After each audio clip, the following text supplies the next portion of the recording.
Welcome back, class. We'll continue our discussion of social psychology, looking at social relations and specifically looking at aggression. Aggression, behavior with the intent of harming another person. Aggression can have many forms and purposes. Aggression can be physical, verbal, or relational. For example, punching, insulting, shooting, or betraying. Aggression can be planned or reactive. Aggression can be driven by hostile rage or can be coldly calculated means to an end. We have discussed previously that there are differences between males and females in certain areas, and aggression was one of them.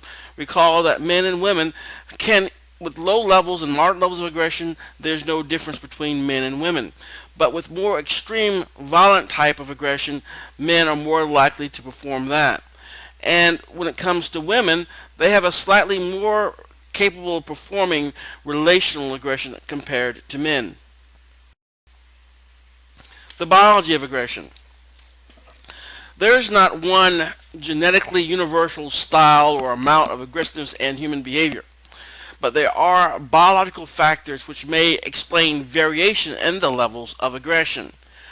Genetic factors including heredity, what we inherit from our mothers and fathers, neural factors such as brain activity, biochemistry, especially when it comes to hormones and things like alcohol.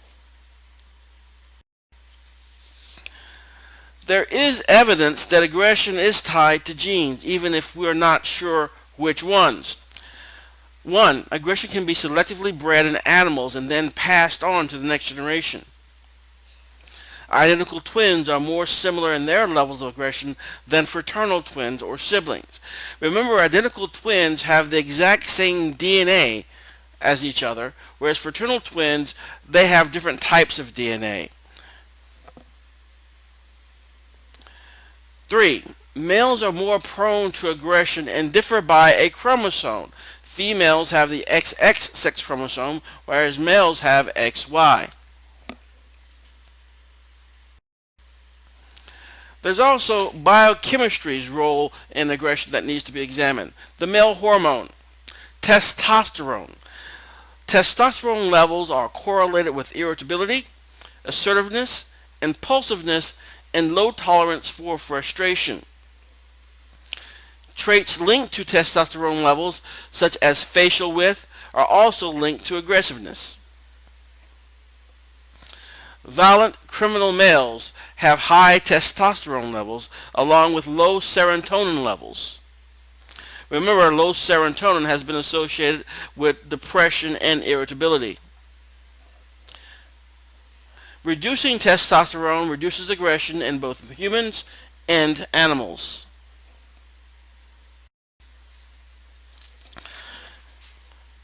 Further on the biochemistry of aggression, we look at alcohol. Alcohol may chemically or psychologically make the following more likely. Disinhibited aggressive behavior. Aggressive responses to frustration. Violent crimes, especially spousal abuse. Lack of attention to peacemaking options. And interpreting neutral acts as provocations or reasons to start a fight or argument. The neural influences, brain activity and aggression. Evidence of brain links to aggression. One monkey learned to subdue the aggression of another by turning on an electrode implanted in the aggression inhibiting brain area. A woman became rude and violent after painless stimulation of her amygdala.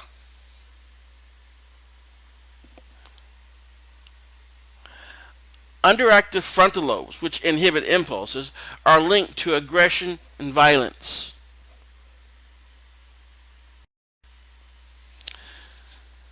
Psychosocial factors in aggression.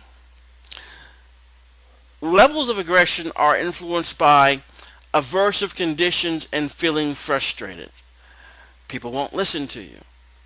They keep telling you the same thing, or they're nagging you. Getting reinforced for aggressive behavior. People relent to what you've ask them to do if you become aggressive, thus reinforcing that behavior. Having aggression modeled at home or in the media, watching violent television or movies, seeing a violent or aggressive parent, adopting social scripts for aggression from culture and the media. We learn from our culture and our media how to deal with specific situations. Sometimes these situations are going to be suggesting aggressive behavior, and thus we learn them. Aversive and unpleasant conditions. Aggression is often a response to frustration and other aversive conditions and events. Violence increases during hot years and hot days. Remember at the beginning of the semester, I gave you the correlation between ice cream and violent crime, ice cream sales and violent crime. And we understood that the correlations does not suggest causality, but correlations of high ice cream sales and high violent crime, they're legitimate, but they're not related to each other. The thing that sort of supports both of them is going to be the weather.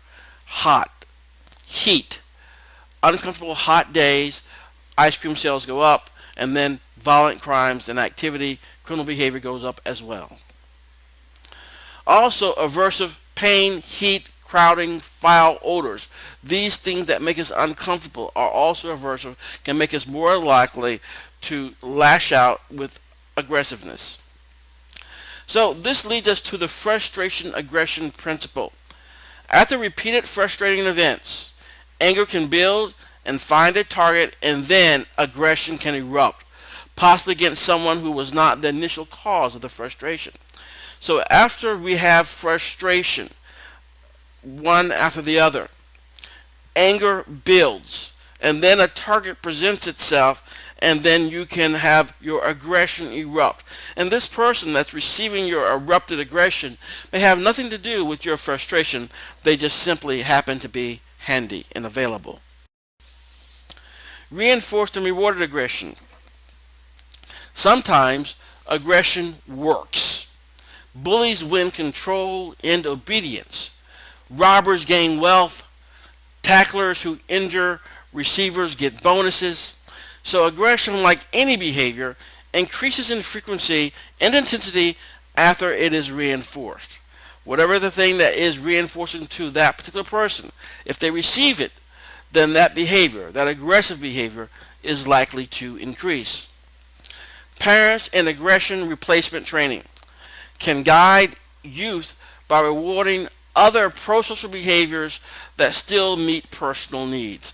And so what this technique is attempting to do, this aggression replacement training developed by Goldstein at Syracuse University in the early 80s, they're trying to reward or reinforce positive behaviors that will lead toward whatever goal or target they're trying to attain by their previously aggressive behavior, but now by performing more pro-social behaviors. Family cultural models for aggression. Parents dislike aggressive behavior in their children, but unfortunately they may have modeled that behavior, such as yelling as their kids watch them from handling frustration. So, however the parent may handle frustration by yelling, screaming, whatever the case may be, they are modeling that behavior to their offspring, to their children. Some cultures model aggression and violence as a solution to personal and societal injustice.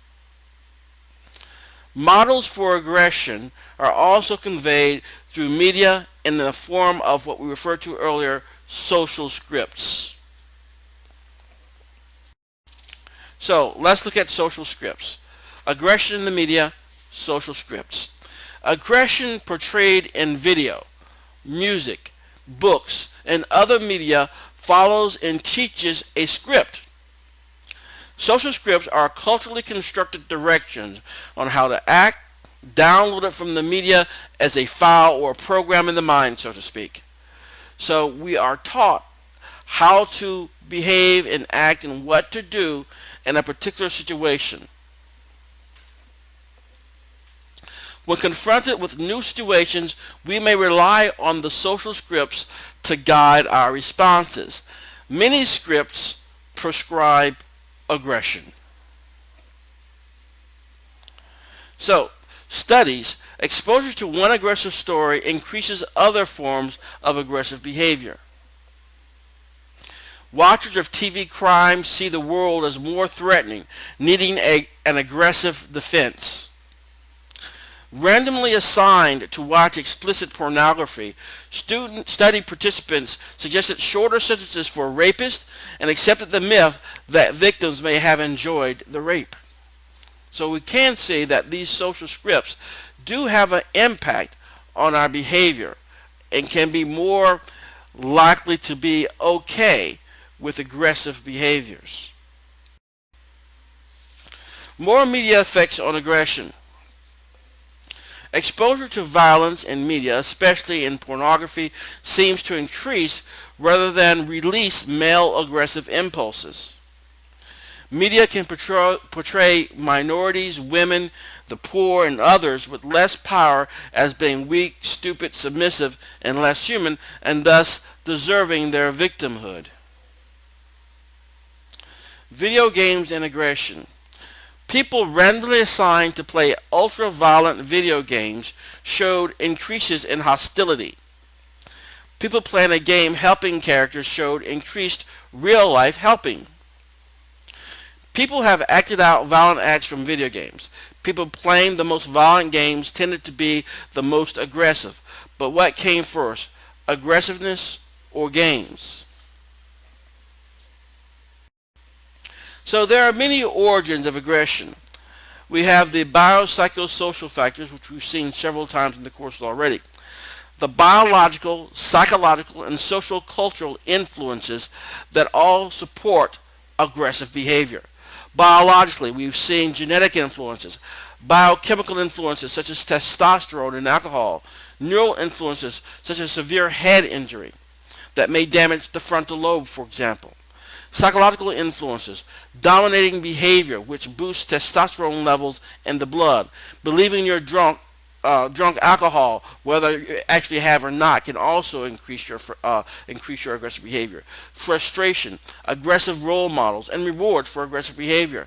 And of course, other social cultural influences, some of which we have seen quite a few in this particular chapter. De-individuation from being in a crowd. Challenging environments, environmental factors such as heat and crowding. Parental models of aggression. Minimal father involvement. Being rejected from a group, and exposure to violent media.